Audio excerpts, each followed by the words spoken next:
Lena said the first thing that felt wrong wasn't the wedding dress. It was the chairs. She turned onto her street expecting to surprise her fiancé after coming home 2 days early, and there were white folding chairs lined up across her backyard like somebody was hosting a party she knew nothing about.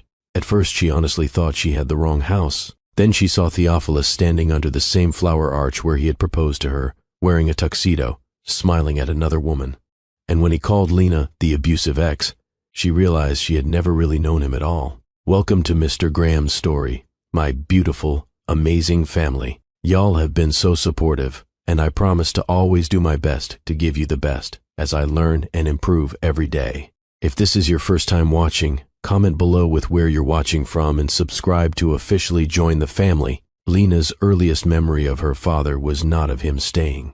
It was of him standing in the doorway of their apartment on the west side of Charlotte with a duffel bag over his shoulder, kissing the top of her head and saying, "I'll be back Sunday, baby girl, I promise."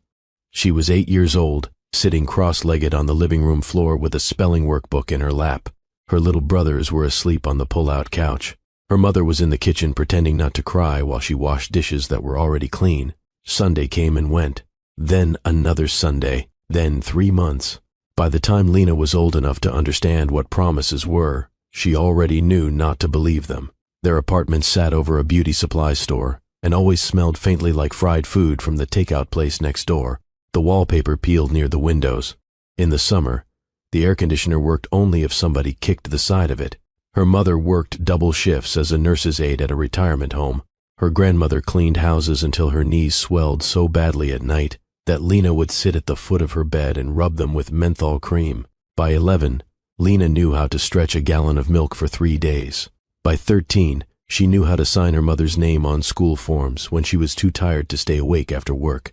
By 16, she had a job at a grocery store and a second job babysitting 2 little boys down the street. One night she came home after closing at the grocery store and found her grandmother sitting at the kitchen table with an overdue power bill in her hand.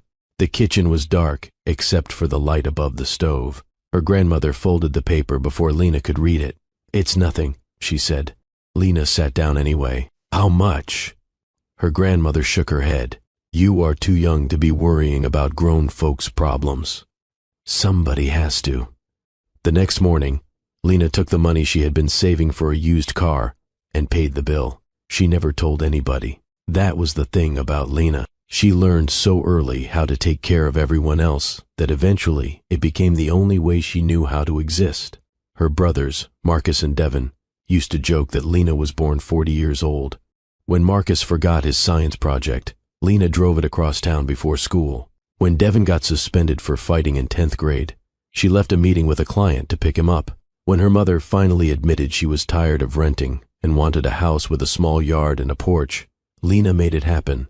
By then she was 27 and had built a real estate business most people in Charlotte would have envied. It had started with one lucky break and years of exhaustion. At 22, she got hired at a small real estate office where nobody expected much from her. She was younger than everybody else, quieter than everybody else, and black in a business where people still looked surprised when she walked into expensive neighborhoods wearing heels and carrying a folder. She learned quickly. She learned how to talk to people who thought she did not belong. She learned how to smile through disrespect. She learned that people trusted confidence even when they had not earned it. By 2005, she opened her own company. By 28, she had a townhouse in Myers Park, 2 rental properties, a black Range Rover, and more money than anybody in her family had ever seen. People liked to talk about her life like it had happened easily. "You are so lucky," women at networking events would tell her. "You've got it all." Lena always smiled politely when they said that, because from the outside, maybe it did look like she had it all. Her townhouse had white kitchen cabinets, marble countertops, and a backyard with string lights over the patio. Her closet was full of expensive shoes she rarely had time to wear. Her office had her name on the door in gold letters. But most nights, she came home, kicked off her heels in the hallway, microwaved leftovers, and sat alone in the kitchen with the television on low, just to make the house feel less quiet. There were evenings when she stood at the window over the sink and watched couples walking their dogs down the street, laughing about something small and forgettable. Those were the moments she hated the most, not because she was lonely, because she was, but because she had spent her whole life becoming the kind of woman who did not need anybody. And sometimes she wondered if she had gotten too good at it. The women in her family had needed people. Her grandmother stayed with Lena's grandfather through years of cheating because she said being alone was worse. Her mother waited for Lena's father to become the man he kept promising he would be. Even after he disappeared, she still answered the phone every time he called. Lena used to watch that and think, I will never be that woman. She would never wait around, never beg, never build her life around somebody who could leave. So she became careful, private, controlled. When she dated, she asked questions. What do you do for work? What happened in your last relationship? What are you looking for? She paid attention to what people said, and more importantly, what they did. Most men hated that. You ask too many questions, one man told her halfway through dinner. You answer too few, Lena replied. That was the end of that. By the time she was 28, her friends had stopped trying to set her up, all except Jasmine. Jasmine had been Lena's best friend since freshman year at Johnson C. Smith. She was loud where Lena was reserved, impulsive where Lena was careful, and honest in a way that could sometimes feel like a slap. One Friday night, the two of them sat at a rooftop bar downtown overlooking the Charlotte skyline. Jasmine wore bright red lipstick and had already ordered her second margarita. Lena was still nursing the same glass of wine she'd had for 40 minutes. You know what your problem is? Jasmine said. Lena looked up. This should be good. You interview men like you're hiring them for a job. Lena laughed. No, I don't. Yes, you do. You sit across from them looking all beautiful and intimidating and ask them questions like you're trying to decide whether they qualify for health insurance. I've seen what happens when women don't ask questions. Jasmine leaned back in her chair. You know, there is a middle ground between being careful and acting like every man is one bad answer away from being escorted out by security. Lena smiled, but it faded quickly. Below them, the city lights flickered against the dark. I just don't want to end up like my mother, she said quietly. Or my grandmother. Jasmine looked at her for a long moment. You won't, she said. You're too smart for that. Lena wanted to believe her. What she did not know yet was that sometimes the people who hurt you do not look dangerous at all. Sometimes they look exactly like everything you have been waiting for. Lena met Theophilus on a Thursday that had already gone wrong before she even got out of bed. One of her rental properties in Plaza Midwood had a pipe burst upstairs sometime during the night. By 9 that morning, there was water coming through the kitchen ceiling, a furious tenant threatening to sue her, and a contractor who kept saying, "We'll get there when we get there," like she was supposed to be grateful. By the time Lena pulled into the driveway, she was wearing heels she regretted and holding her phone between her shoulder and ear. No, Darren, I do not care if it's inconvenient, she said, pacing beside the mailbox. My tenant has water dripping through her light fixtures. I need somebody there today. The contractor said something that made her close her eyes and press 2 fingers to her forehead. That was when she heard a man's voice behind her. You look like you're about 2 bad phone calls away from setting this whole place on fire. Lena turned around. He was standing in the neighboring driveway wearing work boots, jeans, and a gray t-shirt with the sleeves pushed up to his elbows. He had a toolbox in one hand and a half smile that somehow managed to be charming without feeling smug. I've only had 1 bad phone call so far, she said, so everybody's still safe. He laughed. I'm Theophilus. I'm working next door. Water damage. Lena. He glanced toward the house behind her. You want me to take a look while you wait for your contractor to disappoint you? Normally, Lena would have said no. She did not trust strangers. She definitely did not trust men who smiled too easily. But she was tired, irritated, and there was something calm about him. 15 minutes later, the 2 of them were standing in the upstairs bathroom while he crouched beside the sink and looked under the cabinet. Pipe burst here, he said. You probably need to replace part of the drywall downstairs too. Lena groaned. You know, if this house wanted attention, it could have just sent a text. Theophilus laughed again. You always this funny when you're stressed? No, usually. I'm worse. He looked up at her then, and there was something soft and direct in his expression that caught her off guard. Good, he said. I would have hated to meet you on a bad day. She rolled her eyes, but she smiled anyway. That should have been the end of it. Instead, the next afternoon, flowers showed up at her office. Not roses. Lena, hated roses. They were sunflowers and white lilies in a simple glass vase. The card said, "Thought you might need something prettier than water damage and bad contractors. T." Lena stared at the note for a long time before Jasmine snatched it out of her hand. "Oh no," Jasmine said immediately. "He has nice handwriting. That's dangerous." Lena laughed. "It's just flowers. That is never just flowers." 2 days later, Theophilus called and asked if she wanted to get dinner. She almost said no. Then she said yes. Dinner lasted 3 hours. They sat in a small Italian restaurant in South End, while rain tapped against the windows outside. Theophilus told her he grew up outside Charlotte, in a town so small that everybody knew if you sneezed in church. He told her his father was strict and hard to please, that his mother spent most of her life trying to keep the peace.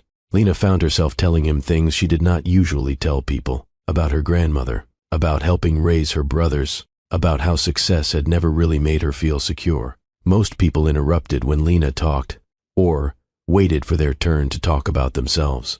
Theophilus listened, really listened. A week later, she mentioned in passing that she had forgotten to eat lunch because she had back-to-back closings. At 6 that evening, somebody knocked on the glass door of her office. Theophilus stood there, holding a takeout bag from her favorite Thai restaurant. "You can't keep feeding everybody else and forgetting yourself," he said. Lena stared at him. "How do you know this is my favorite?" "You mentioned it once." It was such a small thing, but Lena could not remember the last time somebody had paid attention to her like that. Over the next few months, he kept showing up. When her mother's water heater broke in the middle of winter, Theophilus drove across town after work and fixed it. Lena came by later that evening and found him sitting at her mother's kitchen table eating peach cobbler, while her mother laughed harder than Lena had seen in years. "Your man is a good one," her mother told her after he left. Lena smiled. She was not ready to call him her man yet, but she liked the way it sounded. Her brothers loved him too. Marcus spent one Sunday afternoon watching basketball with him in the living room and afterward pulled Lena aside. "He's cool," he said carefully, like he did not want to sound too impressed. "He doesn't act weird about your job." That mattered more than Lena wanted to admit. Most of the men she dated either treated her success like a competition or a problem. Theophilus never seemed threatened. When people asked what she did, he looked proud. When she had to answer emails during dinner, he said, "Go ahead, I know you're busy." When she apologized for working too much, he kissed her forehead and said, "You don't have to apologize for being good at what you do." For the first time in years, Lena started letting herself imagine things. Not marriage, not yet, but something. Sunday mornings, making breakfast in her kitchen, movie nights on the couch, a person to come home to after long days. One night, 6 months after they met, Lena stood in her bathroom washing her face while Theophilus sat on the edge of her bed scrolling through his phone. "You know what's weird?" she asked. "What?" "I don't feel nervous with you." He looked up. "You're supposed to say something romantic now." He smiled. "I was thinking maybe you just finally realized I'm amazing." She laughed and threw a washcloth at him.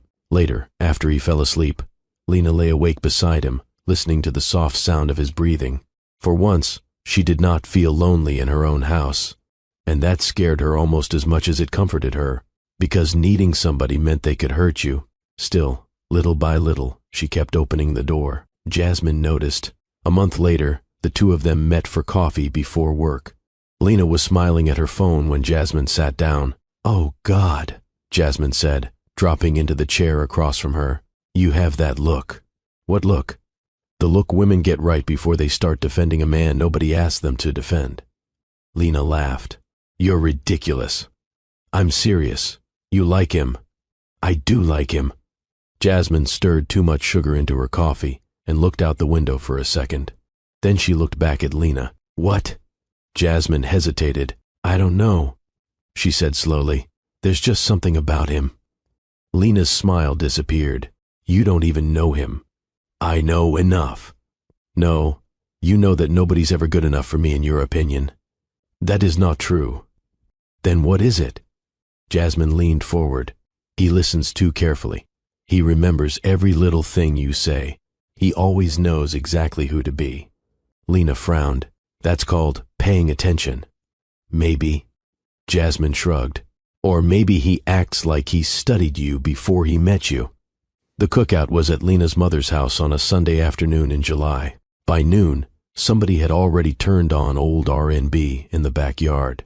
Her uncles stood around the grill arguing about basketball like they got paid for it. Her mother kept telling people there was more food in the kitchen. Her grandmother sat in a folding chair under the shade tree with a paper plate in her lap, watching everybody the way she always did.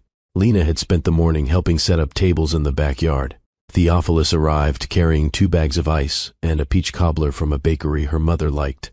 "You trying to make my family love you more than me?" Lena asked as he followed her through the kitchen. He smiled. Too late. He looked good that day.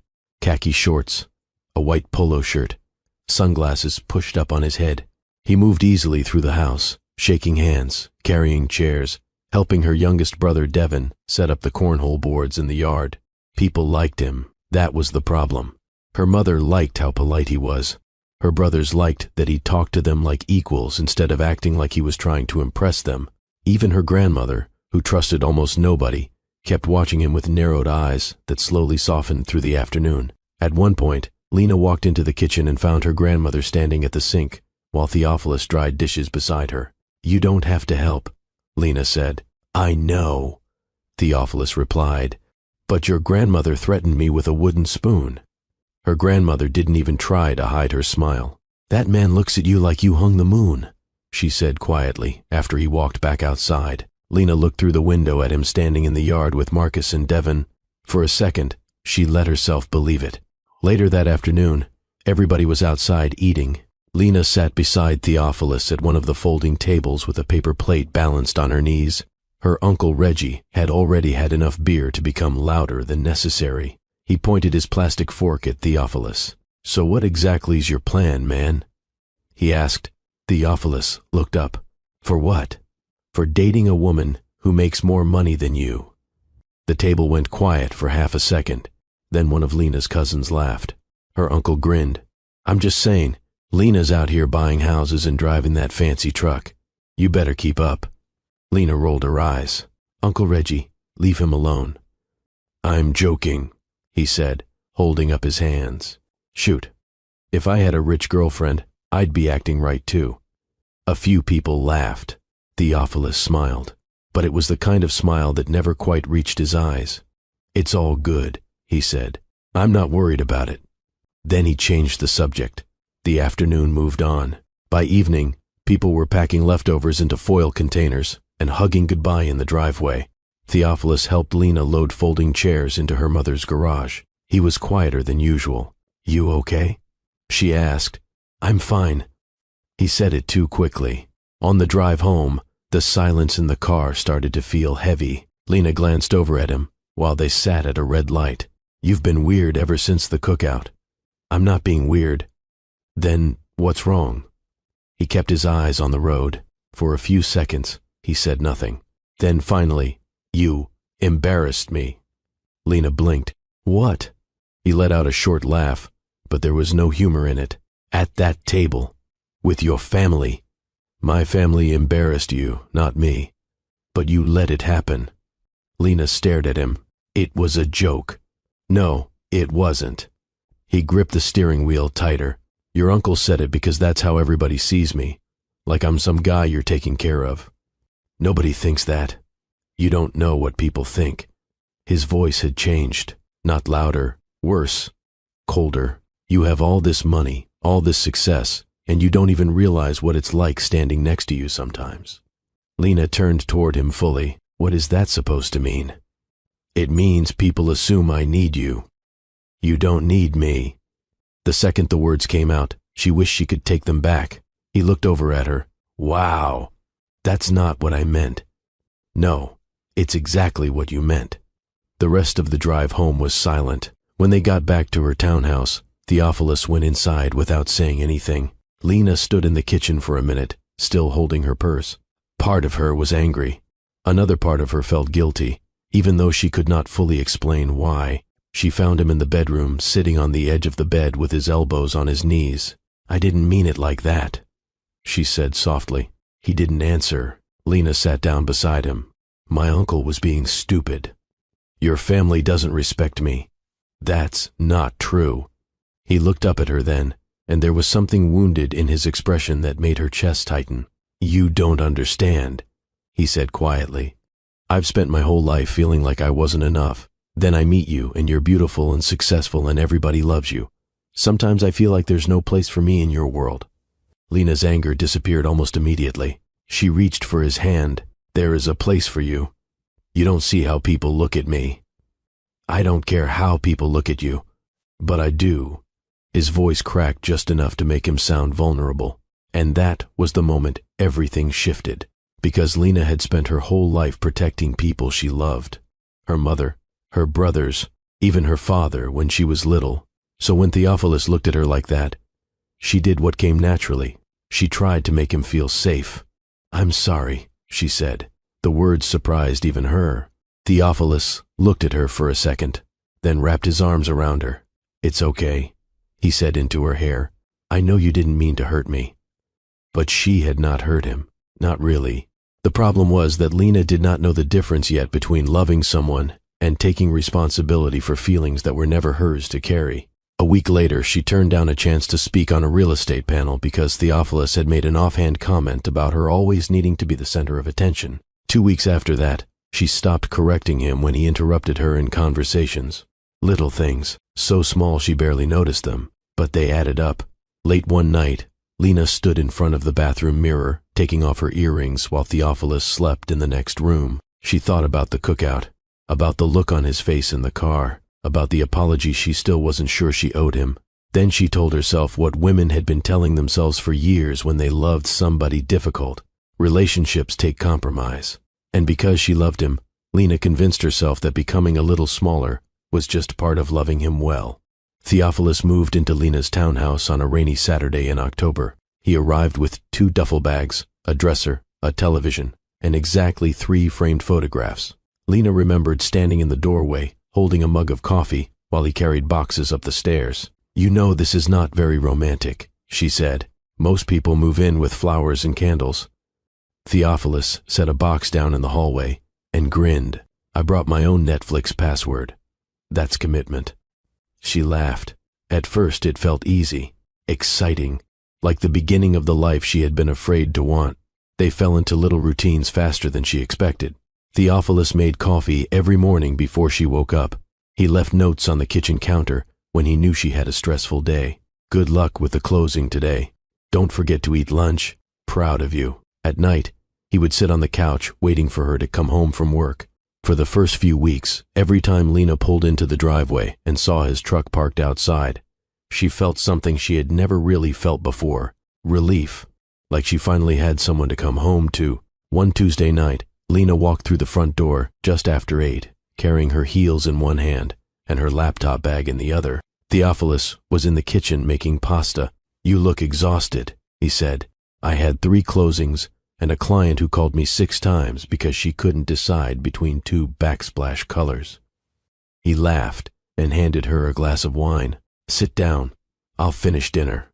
Lena sat at the kitchen island and watched him move around the room. For a moment, she let herself think, this is what people mean when they talk about having a home. The changes happen slowly, so slowly that if you had asked Lena when things first started to feel different, she would not have been able to tell you. At first, it sounded like concern. You work too much, Theophilus said one night when she opened her laptop after dinner. I have a meeting tomorrow. You always have a meeting tomorrow. Lena looked up. That's kind of how my job works. He smiled, but there was something tight behind it. I'm just saying, you don't know how to relax. A few days later, she came downstairs dressed for work in a navy pantsuit and heels. Theophilus looked up from his phone. You look nice, he said. Then he tilted his head. But maybe lose the jacket. She frowned. Why? I don't know. You look kind of intimidating. Lena laughed because she thought he was joking. He wasn't. I'm serious. You already walk into every room like you're running it. I am running it, she said lightly. Exactly. He smiled after he said it, like he had not meant anything by it. Still, 10 minutes later, Lena was upstairs changing into a softer blouse and a different blazer. As she stood in front of the mirror fastening her earrings again, She told herself it was not a big deal. Relationships meant compromise. That was what she had been telling herself more and more lately. At first, the things he criticized were small. The way she answered work calls during dinner, how often she checked her email, the fact that she made plans weeks in advance. "You don't always have to be in control," he said one evening. They were in the grocery store, arguing quietly in the cereal aisle, because Lena wanted to stop at the dry cleaner afterward. "I like having a plan." "No," he said. "You like controlling everything." The word stayed with her. Controlling. Nobody had ever called Lena controlling before. Driven, yes. Independent. Organized. Sometimes stubborn. But not controlling. The strange thing was that once Theophilus said it, he kept saying it. If she reminded him they had dinner reservations at 7, she was controlling. If she asked him to let her know when he would be home, she was controlling. If she wanted to spend Sunday catching up on work instead of staying in bed all morning, she did not know how to relax. Theophilus had a way of saying these things with a smile, like he was teasing, but after a while, Lena started hearing them even when he was not there. She would leave a meeting and wonder if she had sounded too harsh. She would cancel plans with Jasmine because she did not want Theophilus to think she cared more about her friends than him. One Friday, Jasmine came over with Chinese takeout and found Lena reorganizing the pantry. "You alphabetized the spices?" Jasmine said. Lena shrugged. "I couldn't sleep." Jasmine set the takeout on the counter and leaned against the island. "You okay?" "I'm fine." "You sure?" Lena hesitated. "Theophilus says I need to loosen up." Jasmine stared at her. "Since when do you care what a man thinks about how you organize your pantry?" Lena forced a laugh. "He just thinks I put too much pressure on myself." "No," Jasmine said. "He thinks you should be less yourself." Lena's stomach tightened. "That's not fair." Jasmine looked at her for a long second. "Do you know what I think?" she asked quietly. "I think you have spent so much of your life taking care of everybody else that the second somebody comes along and says they want to take care of you, you'll do anything to keep them." Lena looked away, because part of her knew Jasmine was not completely wrong. A week later, Lena had an awards banquet for one of Charlotte's top real estate firms. She had spent days preparing. When she came downstairs that evening, wearing a fitted black dress and gold earrings, Theophilus looked up from the couch. For a second, she thought he was going to tell her she looked beautiful. Instead, he frowned slightly. "You're wearing that?" Lena looked down at herself. "What's wrong with it?" "Nothing's wrong with it." "But?" He stood up and walked toward her. "I don't know. It's just a lot." "A lot how?" "You look like you're trying too hard." Lena crossed her arms. "It's an awards banquet." "I know. I just think maybe you don't realize how people see you sometimes." "What is that supposed to mean?" He sighed. "Lena, you already have the job, the money, the house. You don't have to walk in there looking like you're trying to prove something too." The room went quiet. For a moment, Lena felt embarrassed in a way she could not explain. She went back upstairs. 10 minutes later, she came down wearing a plain blue dress she had almost not brought out of the closet. Theophilus smiled. "That's better," he said. At the banquet that night, Lena stood in a room full of people congratulating her on an award she had worked years to earn. But instead of feeling proud, she kept wondering whether she looked too serious, too polished, too much. By the time she got home, she was exhausted. Theophilus was already asleep. Lena stood in the bathroom taking off her makeup. When she looked at herself in the mirror, she barely recognized the expression on her face. She looked uncertain, and that frightened her more than anything, because Lena had spent her whole life trusting herself. Now, little by little, she was beginning to see herself through his eyes instead. At first, Lena thought she was imagining it. Theophilus had always left his phone on the kitchen counter or beside the bed. Then one day she noticed he started turning it face down. The first time, she barely thought about it. The second time, she did. By the third week, he did it every time. At dinner, in the car, even in bed. One night they were sitting on the couch watching television while Lena answered emails on her laptop. Theophilus's phone buzzed against the arm of the couch.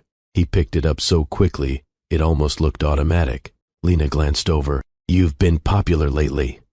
He smiled without looking at her. "Work." Since when does work text you at 10:30 at night? He locked the phone and set it back down face first. You know, not every question needs to be an interrogation. Lena blinked. I wasn't interrogating you. Really? He laughed softly. Because sometimes it feels like you're always waiting for me to do something wrong. The room went quiet. Lena looked back down at her laptop. I'm sorry, she said automatically. The words came out so fast she barely noticed them. A month earlier, she would have argued. Now she just wanted the tension to stop. Theophilus had also started disappearing. Not for entire days, just little stretches of time that did not make sense. He would leave on a Saturday morning to run errands and come back 4 hours later with nothing but a bottle of water from a gas station. He would say he was helping a friend from work and then refuse to say which friend.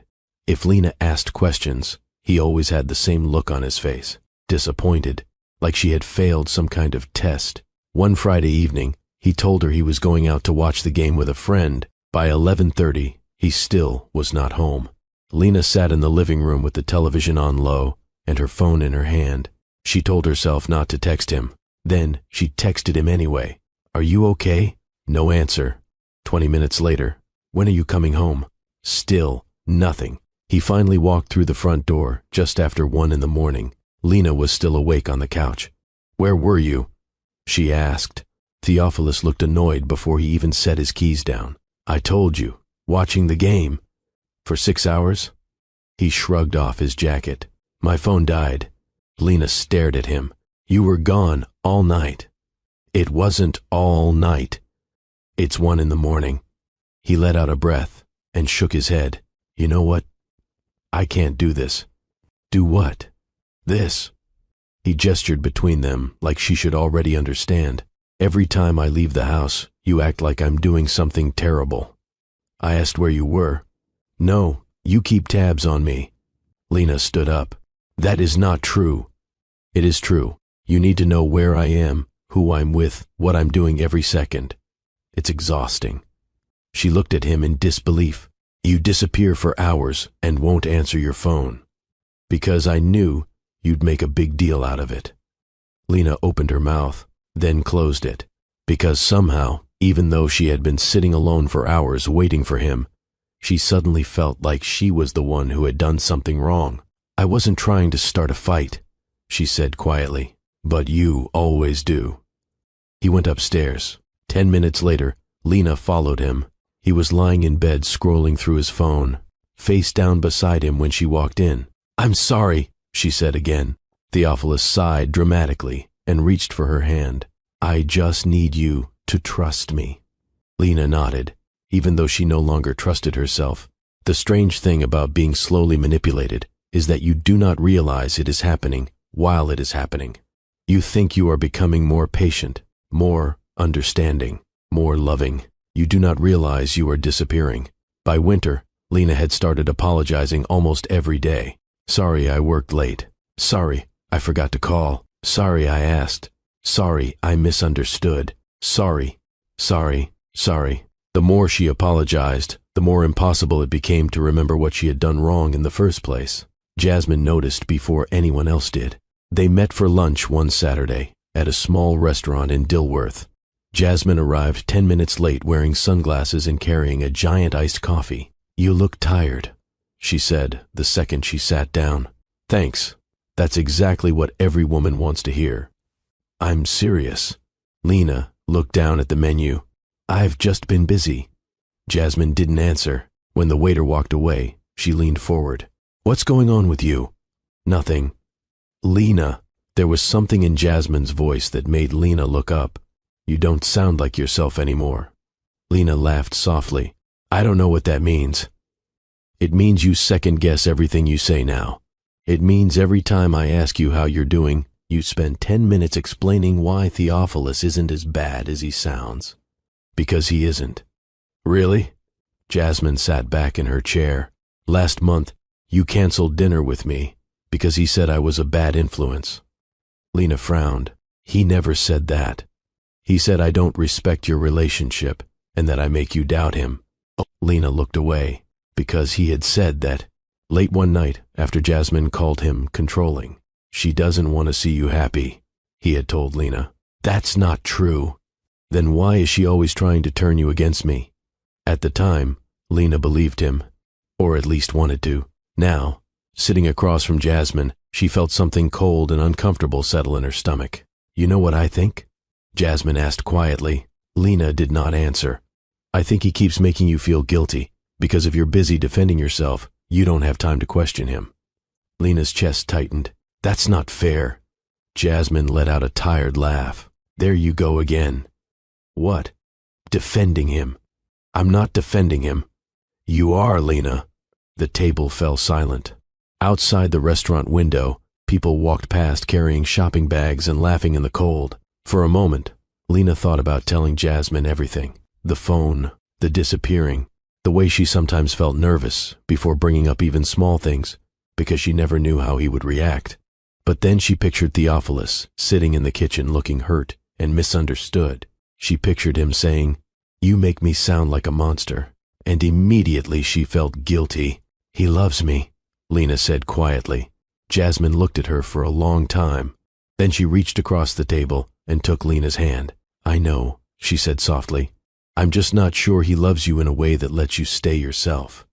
Lena pulled her hand back and looked down at the table. By the time lunch was over, she was angry. Not at Theophilus, at Jasmine, or at least that was what she told herself on the drive home. When she walked through the front door, Theophilus was sitting on the couch. How was lunch? He asked. Fine. You were gone a while. Traffic, she almost said. Instead, she sat down beside him. Jasmine thinks you don't like her. Theophilus gave a small, sad smile. I don't dislike her. Then what is it? He looked down for a second, like he hated having to say it. I just think she doesn't want to see you happy. Lena stared at him.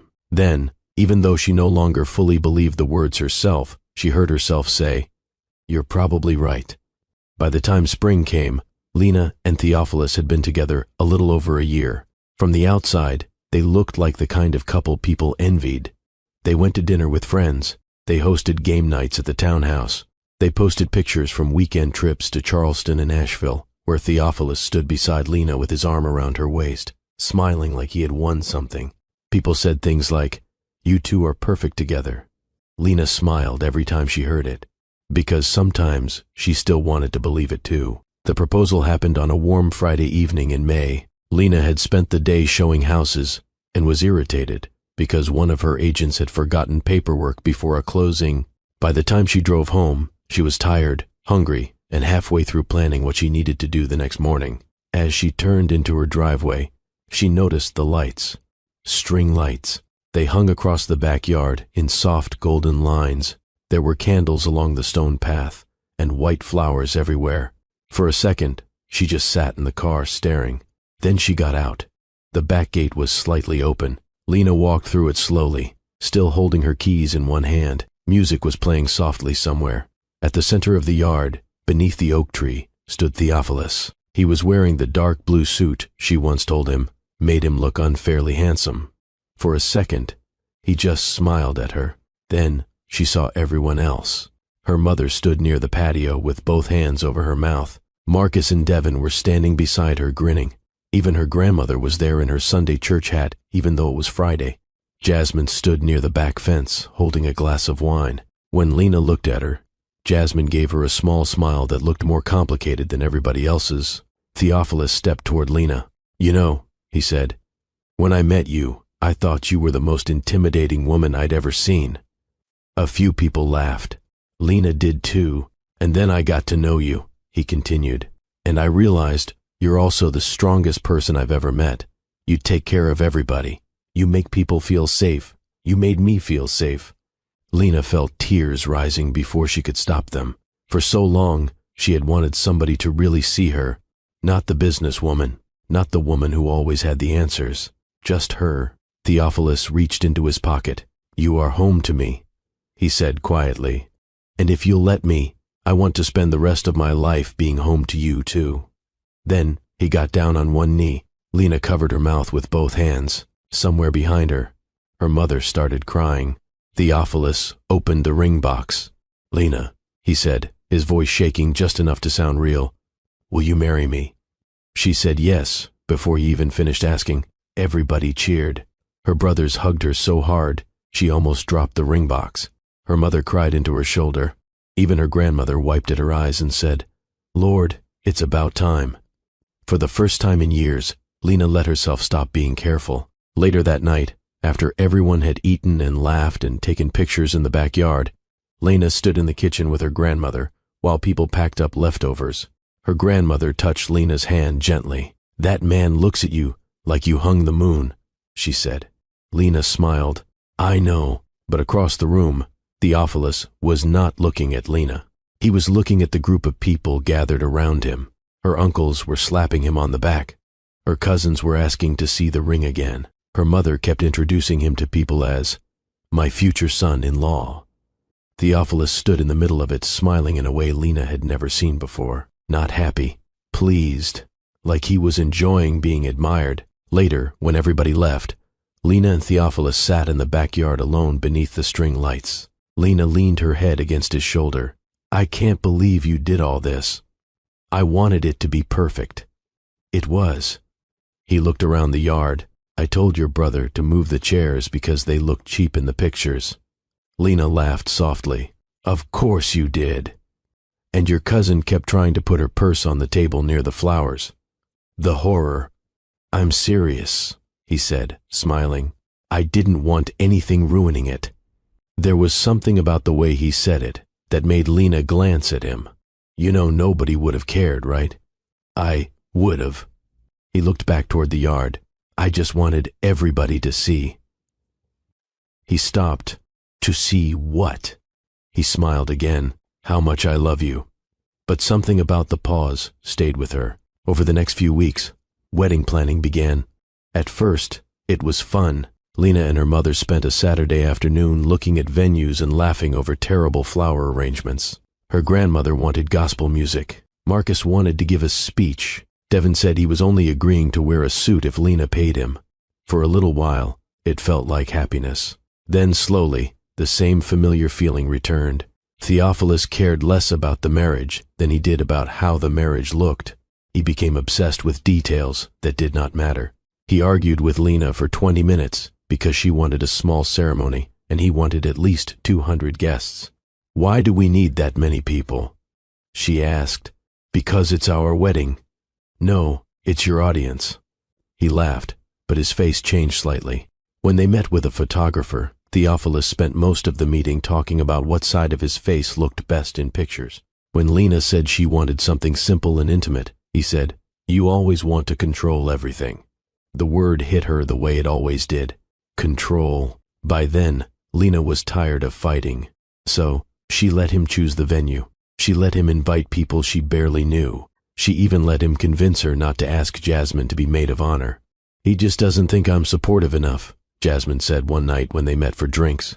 Lena looked down at her glass. "He thinks you judge him." "That's because I do." Lena sighed. "Can you please not do this right now?" Jasmine stared at her for a second. Then she leaned back in her chair. "You know what bothers me?" she asked quietly. "What?" "He doesn't talk about loving you the way normal people do." Lena frowned. "What does that even mean?" "He talks about you like you're something he won." Lena felt herself getting defensive immediately. "That is not true." Jasmine shrugged. "Maybe not, but every time he talks about the wedding, he sounds more excited about being admired than being married." The words stayed with Lena longer than she wanted them to. That night, after Theophilus fell asleep, Lena lay awake beside him in the dark. The ring glittered on her hand when she held it up toward the moonlight coming through the window. She thought about everything that had happened, the arguments, the apologies, the small ways she had changed herself. Then she looked at the ring again and told herself what she had been telling herself for months. Nobody is perfect. Love is hard. He loves me. And as she curled against him in the dark, Lena allowed herself to believe that she was finally safe. 3 months before the wedding, Lena flew to Miami for her cousin Renee's destination wedding. The trip was supposed to be a break. For the past few weeks, wedding planning had turned into a second full-time job. Theophilus wanted a bigger venue. He wanted different flowers. He wanted a photographer from Atlanta because, according to him, the local ones don't know how to capture elegance. Lena was exhausted. By the time she got to the airport Friday morning, she was secretly looking forward to 48 hours away from Charlotte, away from work, away from seating charts and arguments about linen colors. At the gate, her mother called. "Did you pack something nice for the rehearsal dinner?" she asked. "Yes. And don't wear those shoes that hurt your feet." Lena smiled. "I'll try to survive without your supervision.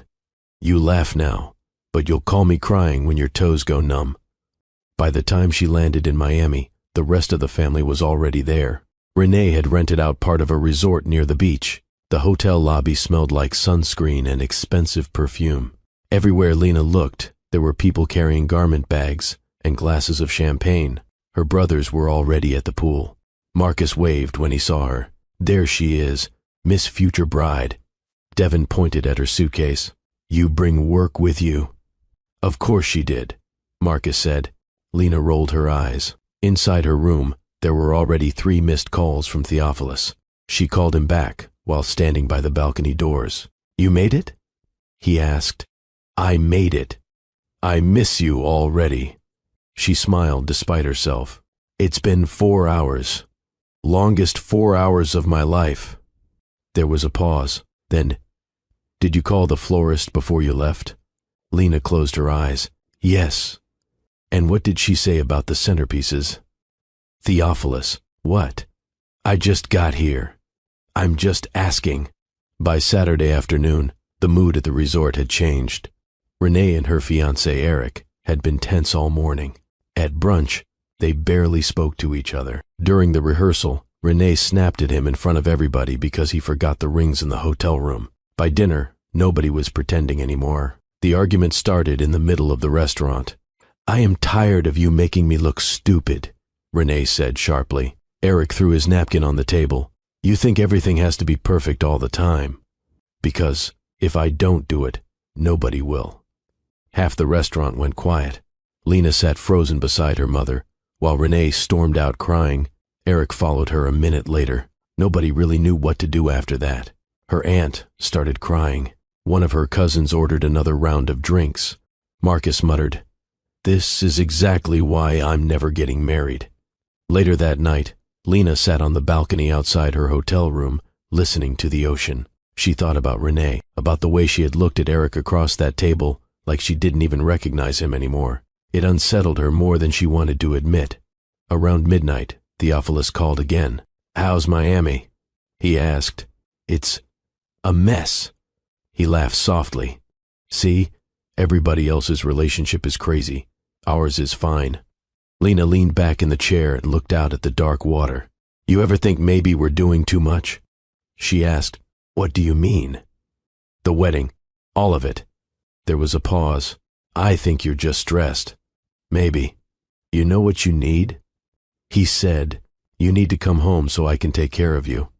Something in his voice made her smile. By Sunday morning, the whole weekend felt uncomfortable. Renee and Eric were barely speaking. Family members kept whispering in corners.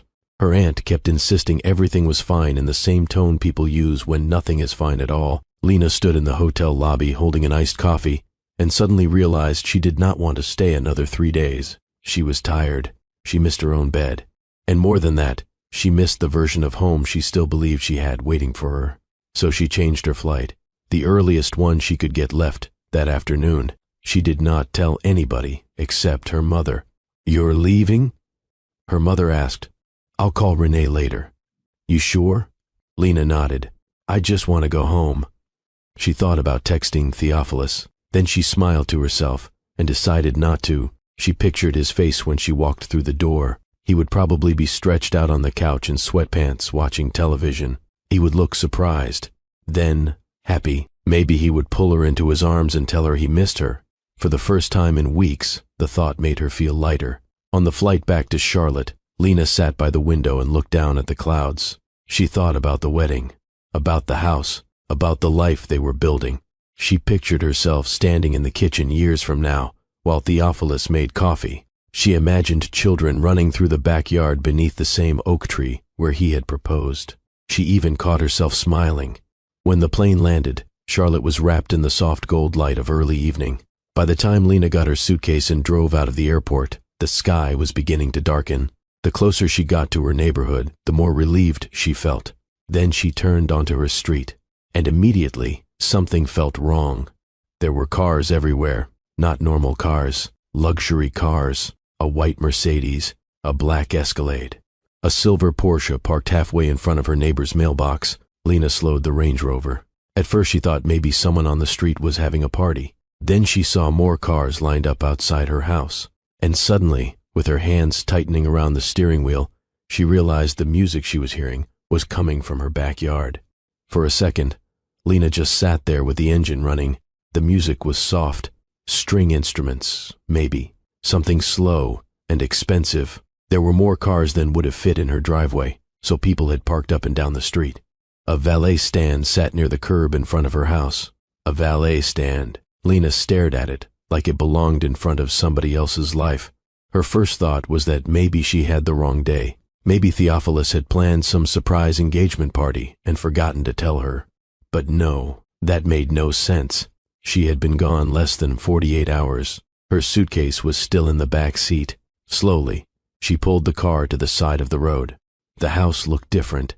The porch lights were on. Every light inside the house was on too. Through the front window, she could see people moving around inside carrying trays and glasses. Nobody noticed her. Nobody looked toward the street. Lena stepped out of the car and shut the door quietly. The air smelled like fresh flowers and cut grass. She could hear voices now, laughter, the sound of silverware against glasses. Her heels clicked softly against the sidewalk as she walked toward the side gate. The closer she got, the stranger it felt.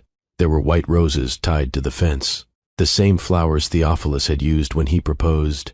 Candles lined the stone walkway leading into the backyard. The gate stood slightly open.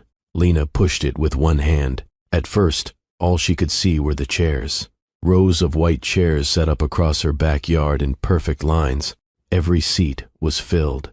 There were people she recognized. A few of Theophilus's friends, 2 of his cousins, a woman from his job. There were also people Lena had never seen before. Nobody turned around. Everybody was looking toward the front of the yard, toward the oak tree, the same oak tree where Theophilus had proposed. The flower arch was still there, only now it had been decorated with more white roses and long strands of greenery, and standing beneath it was Theophilus. For a second, Lena could not understand what she was looking at. He was wearing a tuxedo, the same dark blue one he wore the night he proposed, except this one looked newer. His hair was cut. He was smiling. Beside him stood a woman in a wedding dress. She was blonde, maybe early 30s, pretty in the kind of careful, polished way that looked expensive. Her hands were folded in front of her. She kept smiling at him like she believed every word he had ever said. Lena stopped breathing. Her mind tried to make it into something else, a joke, a misunderstanding, a rehearsal, anything. Then Theophilus picked up a champagne glass. The guests quieted. "I just want to say something before we begin," he said. His voice was warm, gentle, the same voice he used when he wanted people to trust him. Lena stood just inside the gate with one hand still resting against the fence. Nobody had seen her. "I know some of you have heard pieces of the story," Theophilus said, "but not all of it." A few people nodded sympathetically. He looked over at the woman beside him and reached for her hand. "When I met Danielle, I was coming out of the hardest relationship of my life." Lena felt something inside her go completely still. Danielle. So the woman had a name. "I spent years with someone who made me feel like nothing I did was ever enough," Theophilus continued. "She controlled everything. Where I went, who I talked to, even how I saw myself." Several people looked down sadly. Danielle squeezed his hand. Lena could not move. She had money, success. Everybody thought she was amazing. He laughed softly, like he was embarrassed to even say it. "But behind closed doors, she made me feel small." Lena stared at him. The words landed one at a time. Small, controlling, too much. He was telling her story. Only he had turned it upside down. "I stayed because I thought if I loved her enough, she'd change." There were tears in his eyes now, or something that looked enough like tears. But some people don't want love. They want power. Danielle leaned her head against his shoulder. A woman in the front row wiped her eyes. Lena looked around the yard. Some people looked uncomfortable. Others looked angry on his behalf. One of his friends shook his head slowly like he had always known Lena was the problem. And suddenly, Lena understood. The late nights, the face-down phone, the way he always made her feel guilty for asking questions. He had not just been lying to her. He had been building a different version of her, piece by piece, to other people, to himself, maybe even to this woman, a version where Lena was cold, controlling, unlovable, because if people believed that, then he never had to admit the truth, that he could not stand being with a woman he could not control. Theophilus lifted his glass. But then, I met Danielle, he said softly, and for the first time, I finally understood what real love is. People applauded. Lena felt the sound like something hitting her in the chest. Danielle smiled at him with tears in her eyes. The officiant stepped forward. We are gathered here today. Lena did not stay long enough to hear the rest. She stepped backward slowly, quietly, one step, then another. Nobody saw her. Nobody called her name. When she reached the gate, her hand was shaking so badly she could barely push it open. She walked back down the side of the house, in a daze. The lights in the kitchen were glowing through the windows. Her kitchen. She could see the marble countertop she picked out, the dining table she paid for, the framed photograph of her and her brothers still hanging in the hallway. Inside her house, strangers were laughing and drinking champagne. Lena kept walking. By the time she reached her car, she could barely feel her legs. She got in, locked the doors, and sat there gripping the steering wheel. The music from the backyard drifted faintly through the windows. Then, after what might have been 30 seconds or 5 minutes, Lena started the engine and drove away. Lena drove for almost an hour before she realized she had no idea where she was going.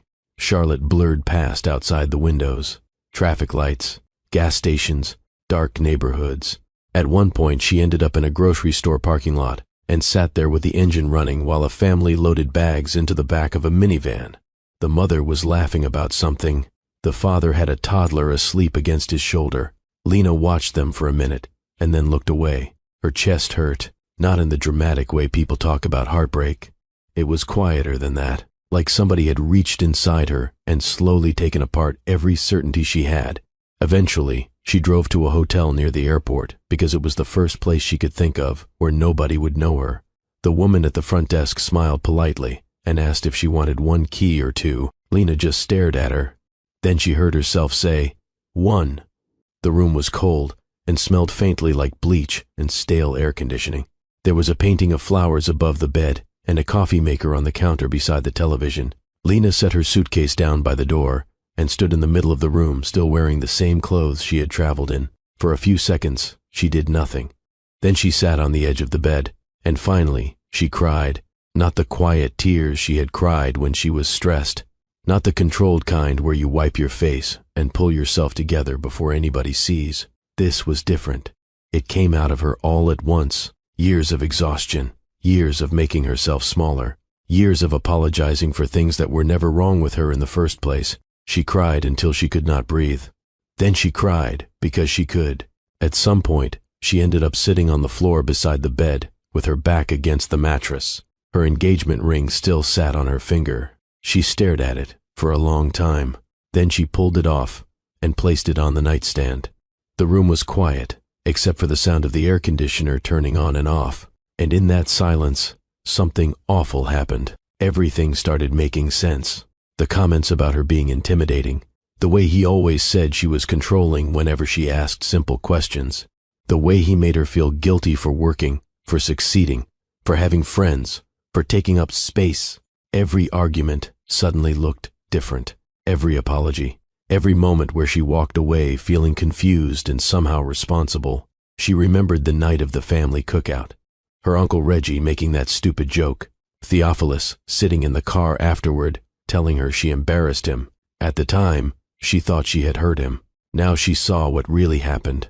He was angry because people had noticed the truth. That he did need her, that he wanted what she had, and instead of dealing with that, he made her feel guilty for it. She thought about the black dress she changed out of before the awards banquet, because he said she looked too intimidating. She remembered standing in front of the mirror upstairs, suddenly embarrassed by her own body, her own confidence, her own success. At the time, she thought he was helping her. Now she realized he had been teaching her to disappear. Lena pressed both hands against her mouth. "Oh my God," she whispered into the empty room, because the worst part was not that he lied. It was that he had lied so slowly, so carefully, that she had started helping him do it. She had defended him to Jasmine.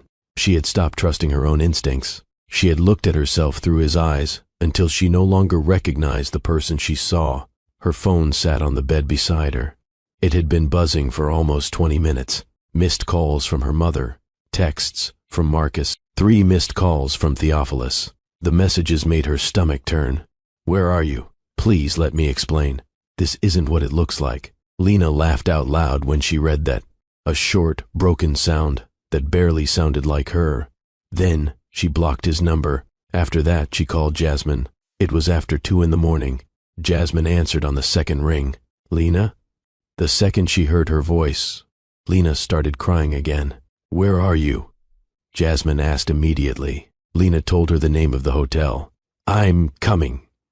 "You don't have to. I'm already getting dressed." 40 minutes later, there was a knock at the door. Jasmine walked in wearing sweatpants, no makeup, and 1 earring because apparently she had put them on in a hurry and forgotten the other one. The second Lena saw her, she broke down again.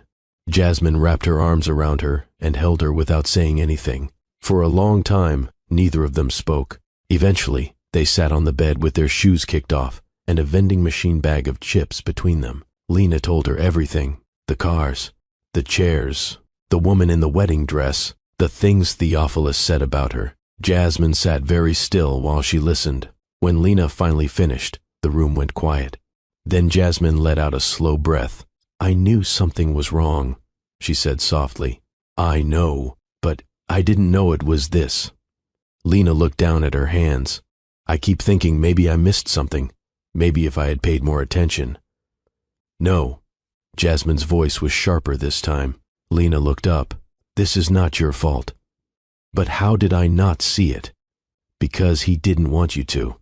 The tears started again. Jasmine moved closer. "Lena, listen to me." She waited until Lena looked at her. "You are not crazy." Lena stared at her.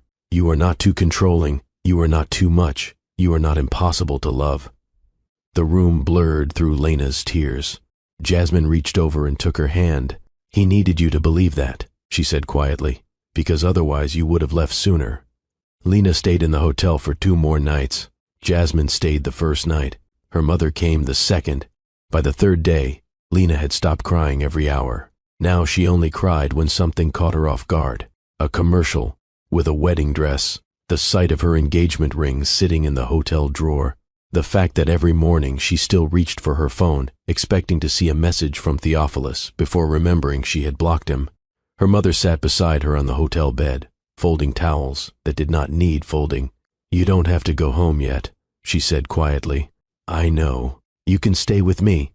Lena smiled faintly. "If I stay with you, you'll make me eat vegetables and go to church. You need both." For the first time in days, Lena laughed. Then her phone buzzed.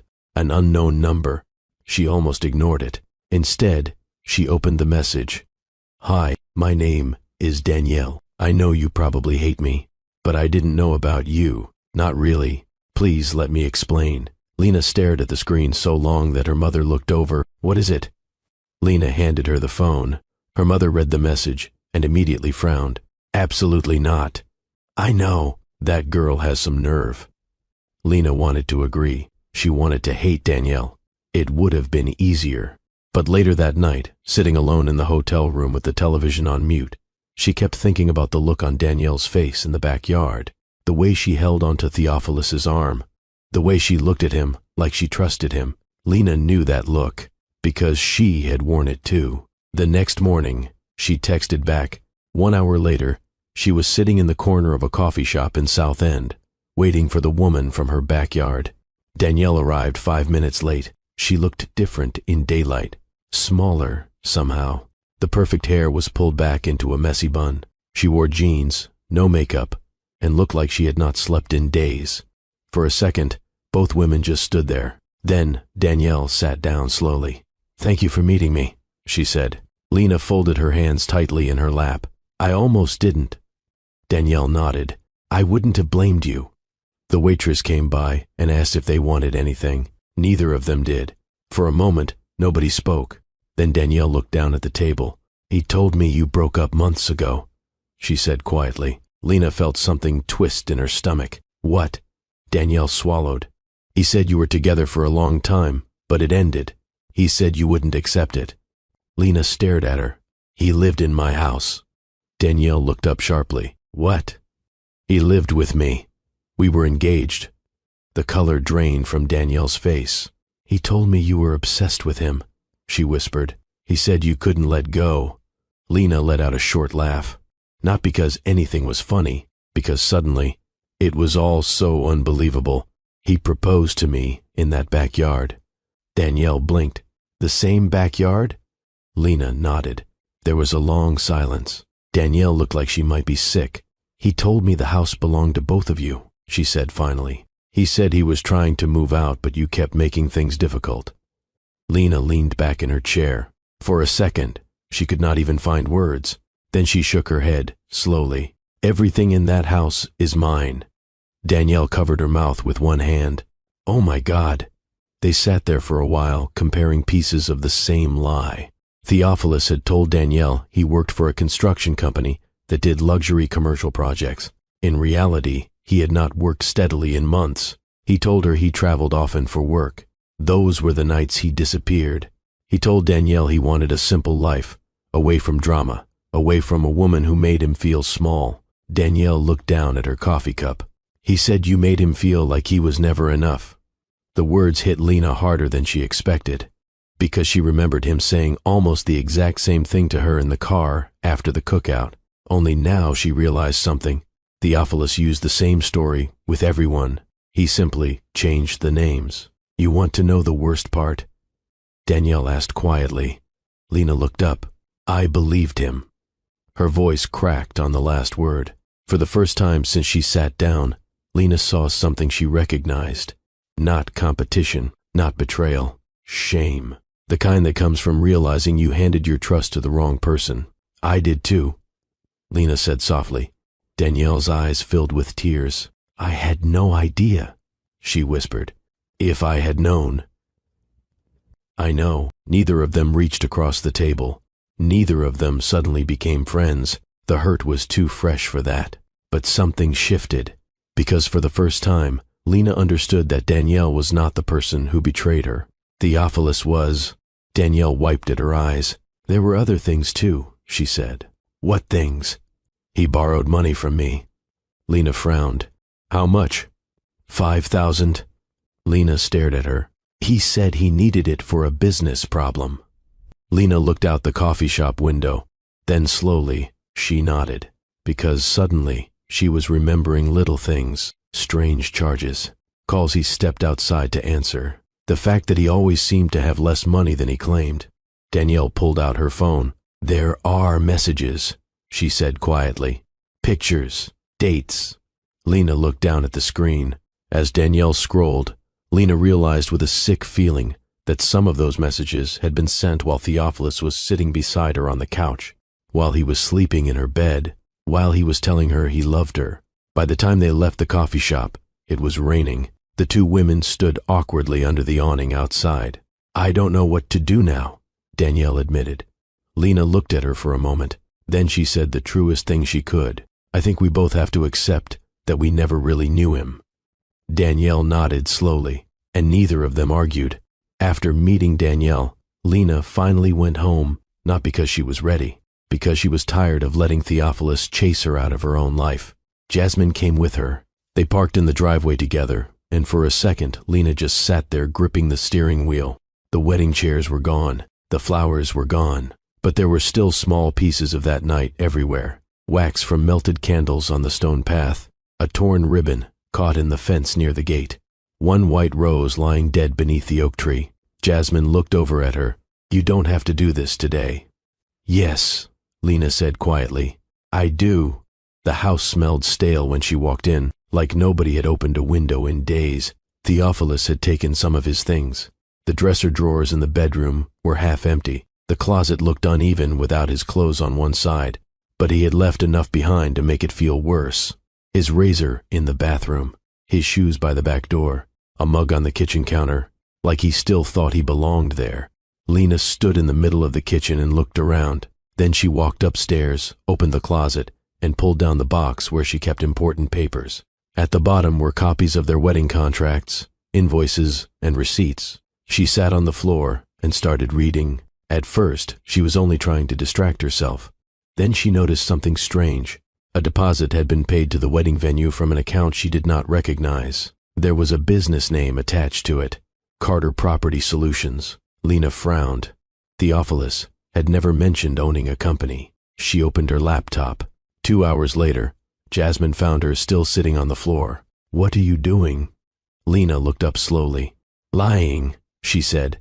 Apparently, he was lying. Carter Property Solutions was real. Sort of. The business was registered under Theophilus's name, but there were no employees, no office, no actual projects. Just a website with stock photos and a fake address. There were business cards too, a whole stack of them in the drawer of his nightstand. Lena picked one up and stared at it. Theophilus Carter, founder and CEO. She almost laughed.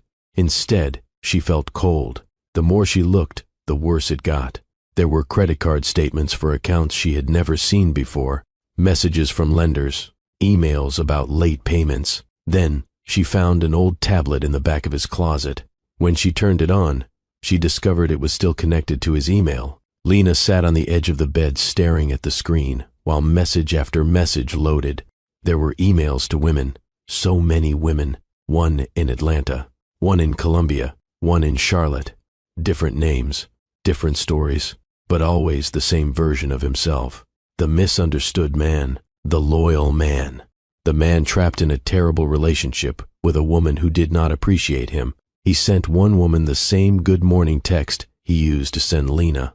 He sent another a picture of the backyard with the caption, "Can't wait to build a future here." Lena looked at the date. It was sent 2 weeks before he proposed to her. "Oh my God," Jasmine whispered from the doorway. Lena handed her the tablet. Jasmine scrolled silently. Then she sat down beside her. "I think he's been doing this for years." Lena nodded. "He doesn't even tell different lies. He tells the same ones to different people." Over the next few days, more people started reaching out. A man Theophilus used to work with called Lena after hearing what happened.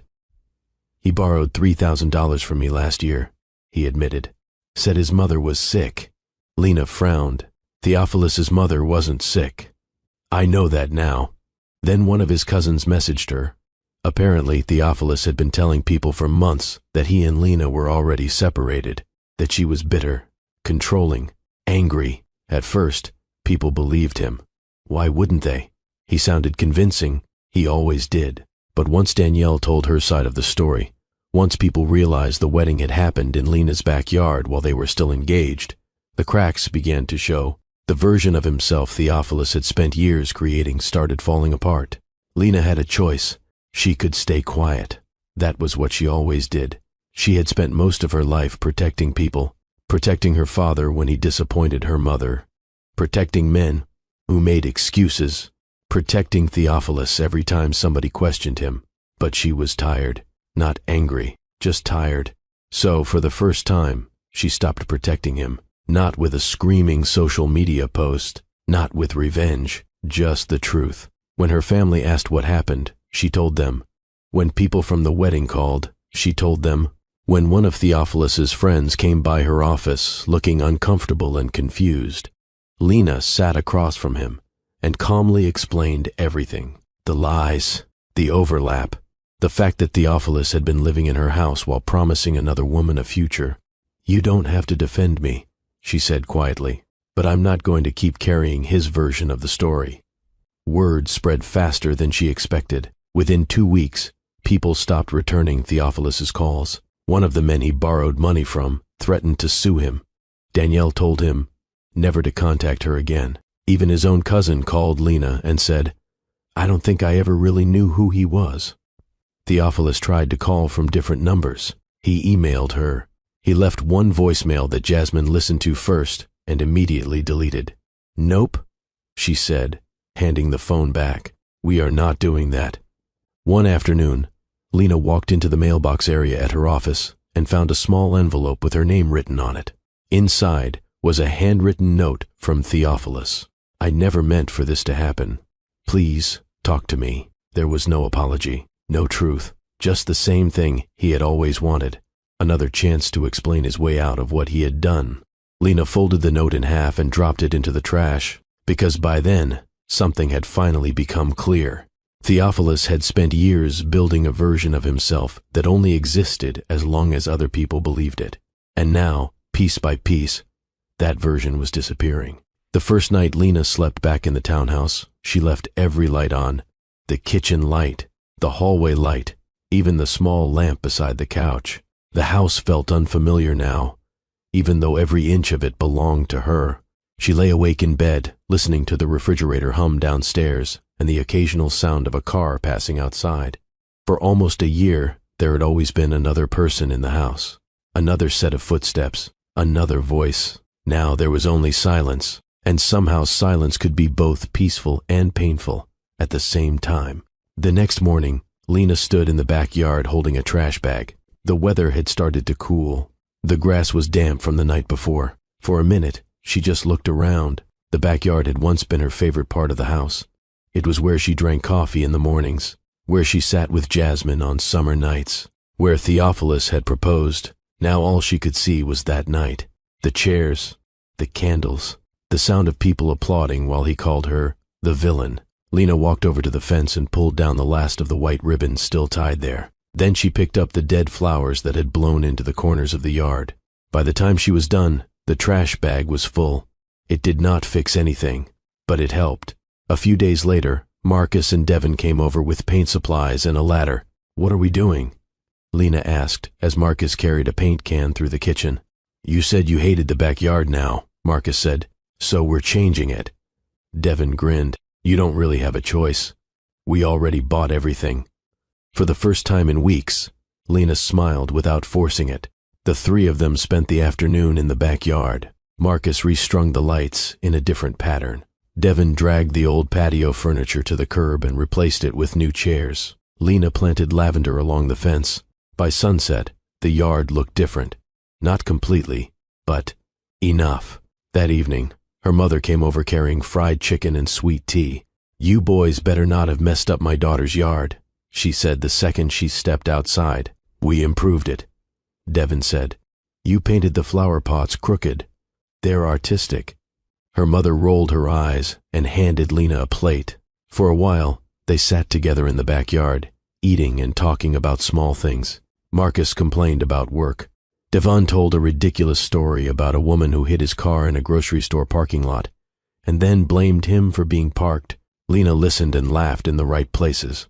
It was the first time since Miami that she felt even a little bit normal. Later, after everyone left, her grandmother stayed behind. She and Lena sat side by side beneath the string lights. The night air was cool. For a long time, neither of them said anything. Then her grandmother spoke. "When I was 26, your grandfather disappeared for 3 days." Lena looked over at her. Her grandmother was staring out into the yard. When he came back, he smelled like another woman's perfume. Lena had never heard her talk about this before. "What did you do?" Her grandmother smiled sadly. "I made him dinner." Lena looked down. "You don't have to say that to make me feel better." "I'm not." Her grandmother folded her hands in her lap. "I stayed because I was afraid." "Of what?" "Being alone." The answer came so quietly it almost hurt. "I had 3 kids and no money. I kept telling myself if I loved him enough, if I made myself easier to live with, maybe he would become the man I wanted him to be." Lena swallowed hard, because she knew exactly what that felt like. Her grandmother reached over and touched her hand. "But people don't change because you love them harder." The tears came before Lena could stop them. "I feel so stupid," she whispered. "No." Her grandmother squeezed her hand. "You loved somebody. I should have seen it." "Maybe." Her grandmother shrugged gently. "But he spent a long time teaching you not to trust yourself." Lena wiped at her face. For years, she had looked at her grandmother and her mother and promised herself she would never become a woman who stayed too long. And somehow, without meaning to, she almost had. Her grandmother looked out at the backyard. "I stayed because I was afraid of being alone," she said quietly. "You left because you were brave." The words settled somewhere deep inside Lena. For the first time, she let herself believe them. Over the next few weeks, little things began to change. Lena started answering Jasmine's calls again without feeling guilty. She stopped apologizing every time she worked late. She bought herself flowers and put them in the kitchen for no reason. One morning, she stood in front of her closet getting ready for work. Her hand paused on the plain blue dress she had started wearing, because Theophilus said she looked less intimidating in it. Then she pushed it aside. Instead, she pulled out the fitted black dress she wore to the awards banquet, the one she loved before somebody convinced her not to. When she walked into the office that morning, one of her agents looked up and smiled. "There she is," he said. Lena smiled back. That afternoon, when she came home, she walked into the backyard and stood beneath the oak tree. The same tree, the same yard, but it no longer felt like the place where she had been humiliated.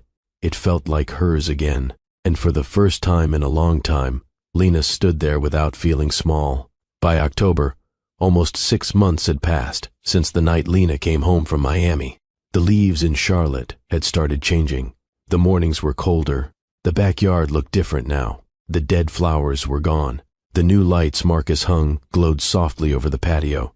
The lavender Lena planted had finally started growing along the fence.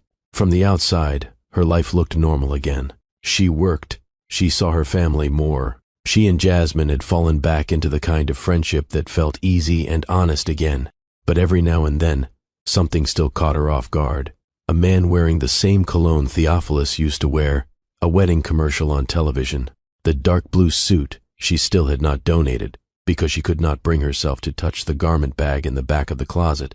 Healing, Lena was learning, did not happen all at once. It happened in pieces. On a Thursday afternoon, Lena was in her office finishing paperwork for a closing when her assistant knocked lightly on the door. "There's someone here to see you," she said. Lena didn't look up right away. "Tell them to make an appointment." Her assistant hesitated. "He says you know him." Something in the way she said it made Lena look up. Then she saw him through the glass wall outside her office. Theophilus. For a second, everything inside her went still. He looked different, smaller somehow. The sharp confidence he used to wear so easily was gone. His suit jacket was wrinkled.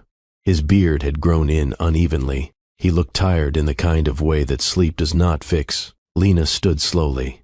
Her first instinct was to tell her assistant to send him away. Instead, she took a breath. "It's okay," she said quietly. "I'll talk to him." Her assistant looked uncertain, but nodded and closed the door behind him. For a moment, neither of them spoke. Theophilus stood in front of her desk with his hands in his pockets.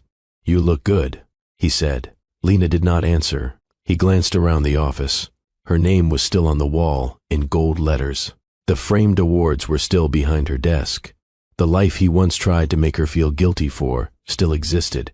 "I wasn't sure you'd see me," he said. "I'm not sure why I am." He looked down. I needed to talk to you." Lena stayed standing. He noticed. "You don't have to look at me like that." "Like what?" "Like I'm a stranger." The words almost made her laugh.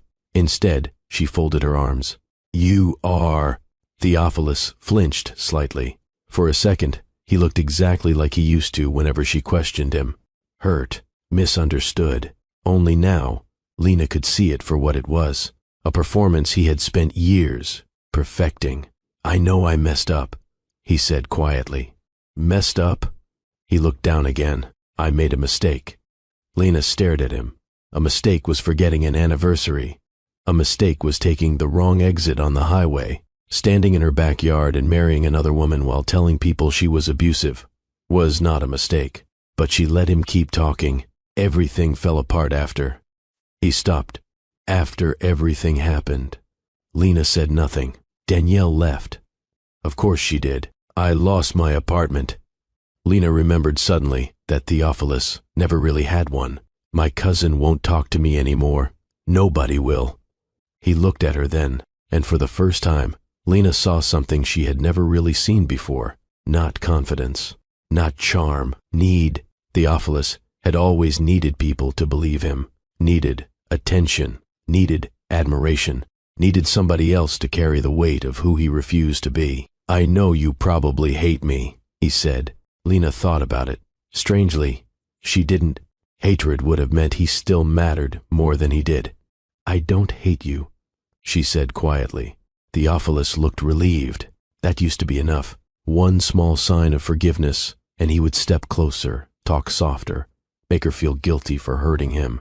But this time, Lena stayed where she was. I think about you every day, he said. She looked at him and remembered all the nights she had cried because of him, all the mornings she woke up feeling like she had to earn the right to be loved. And suddenly, she saw him clearly, not as some great love story ruined by bad timing, not as a monster, and not as the man she thought he was, just a man, a weak one, a man who wanted love, but only if he never had to tell the truth, a man who wanted to be admired more than he wanted to be known. You were the best thing that ever happened to me, he said quietly. Nobody ever loved me the way you did. For a second, the room was silent. Because once, those words would have broken her. Once, she would have heard them and thought maybe she could save him, maybe if she loved him better, maybe if she understood him more. But that woman was gone now. Lena looked at him across the office that she built, inside the life she had fought for, and for the first time, she did not feel small at all. Theophilus stood in front of her desk, with his hands clasped together so tightly, his knuckles had turned white.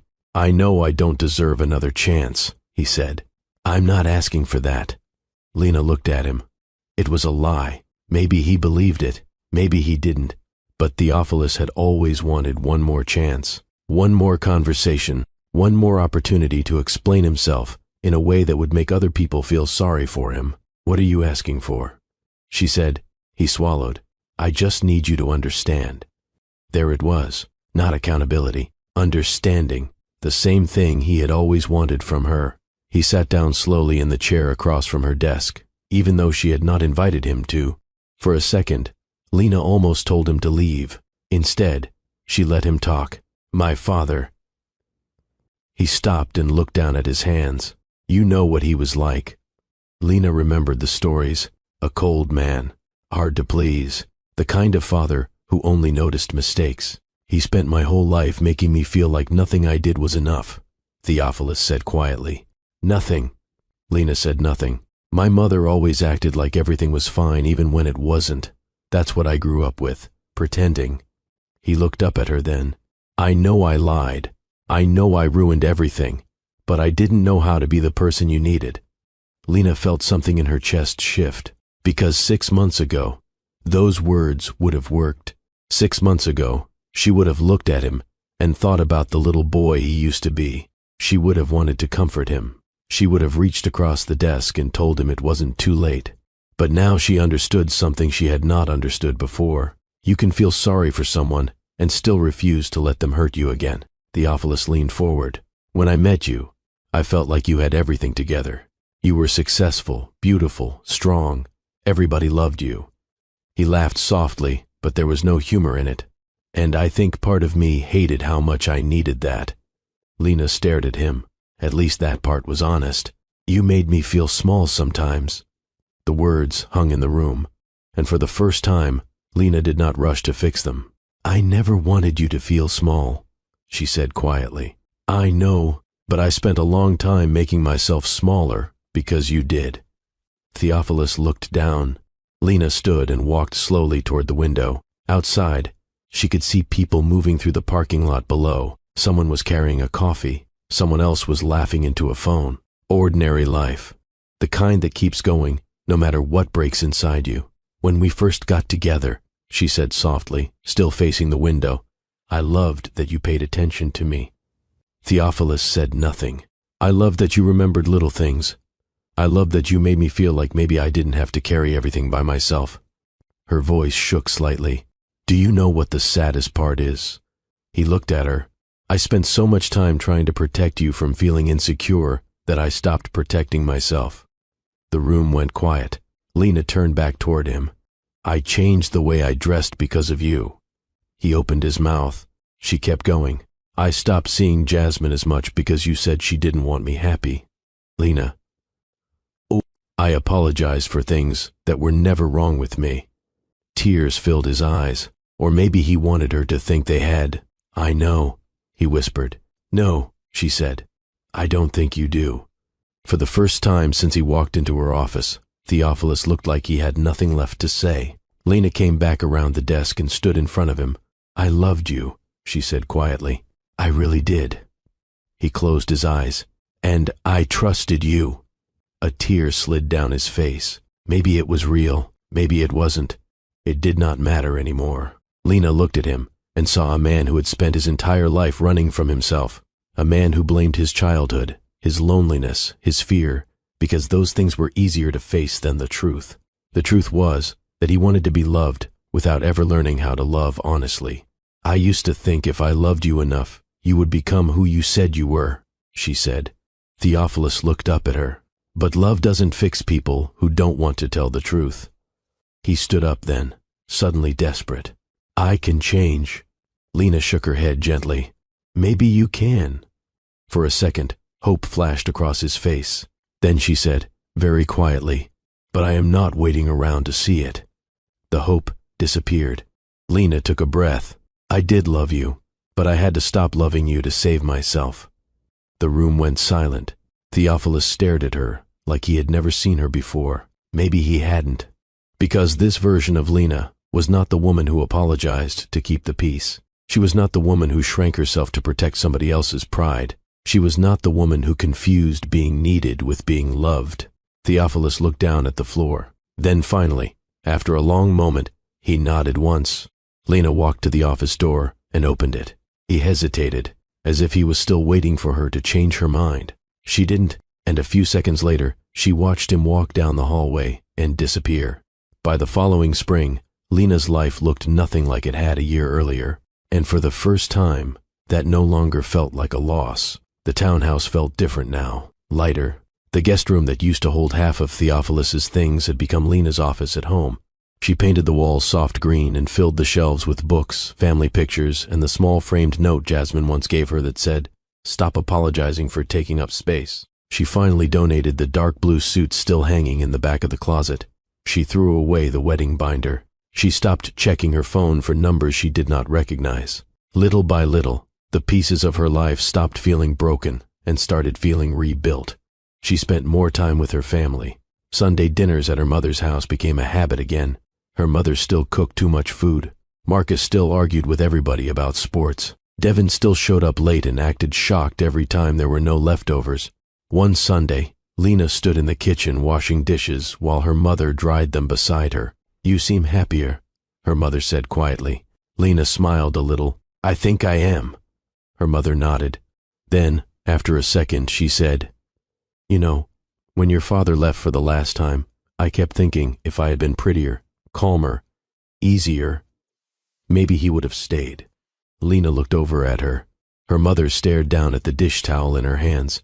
"I wasted years believing that." The words landed hard because they sounded so familiar. Then her mother looked up. "I'm glad you're smarter than I was."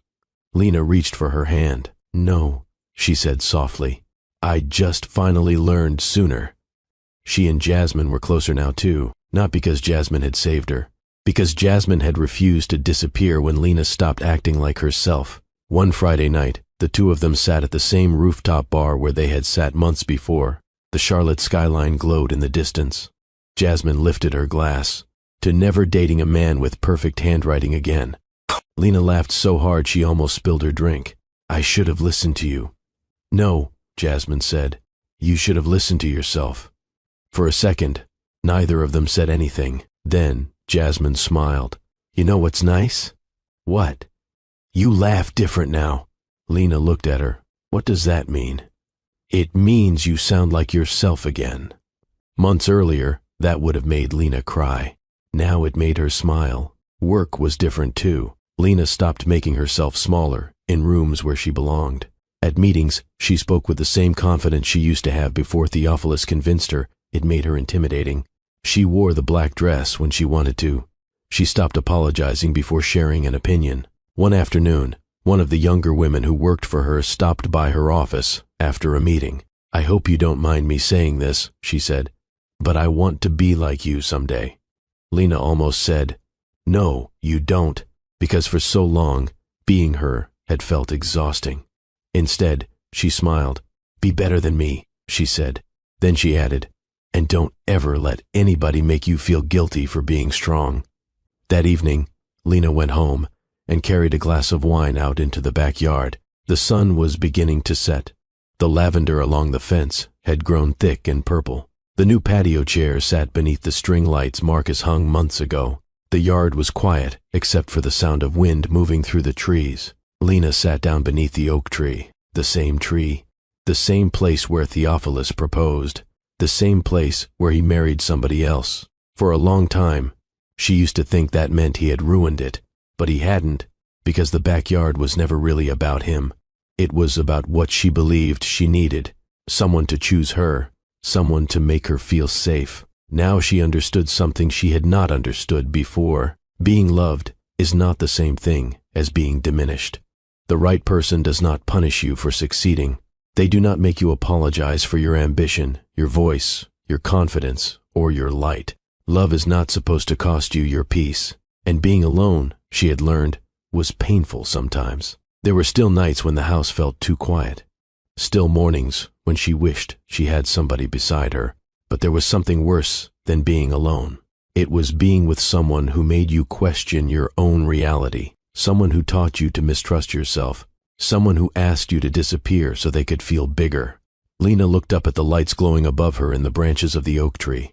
For years she had watched the women in her family hold on to people who kept hurting them because they were afraid of what would happen if they let go. She understood them now. Letting go was terrifying. It meant giving up the future you thought you were building. It meant mourning somebody who never really existed. But it also meant choosing yourself. And in the end, that was the thing that saved her. She spent years believing love meant holding on, but the hardest and bravest thing she ever did was let go. A few weeks later, Lena was cleaning out a drawer in the kitchen when she found the folded note Theophilus had left at her office months before. "I never meant for this to happen. Please, talk to me." She stared at it for a moment. Then she smiled sadly, carried it to the trash, and let it go. Because by then, she finally understood something that would have changed her whole life if she had learned it sooner. Some people do not love you because they know you. They love you because of what you do for them, how you make them feel, how small you're willing to become so they can feel bigger. And the moment you stop shrinking, they stop knowing what to do with you. But the right people, they do the opposite. They make room for you. They celebrate the parts of you that other people tried to silence. They do not ask you to choose between being loved and being yourself. Lena spent most of her life trying to become the kind of woman nobody could leave. What she finally learned was that she never needed to earn love by suffering for it. She only needed to stop giving it to people who had never learned how to hold it. And if you've ever had someone make you feel like you're too much, too strong, too ambitious, too hard to love, maybe the truth is you were never too much. Maybe they were just too small to meet you where you stood. If this story touched you, let me know in the comments. Have you ever stayed too long with someone because you kept hoping they would become the person they promised to be? And if Lena's story reminded you that your voice, your peace, and your confidence matter, type "I choose myself" in the comments. Don't forget to like, subscribe, and share this story with someone who needs to hear that real love should never require them to become smaller just to be accepted.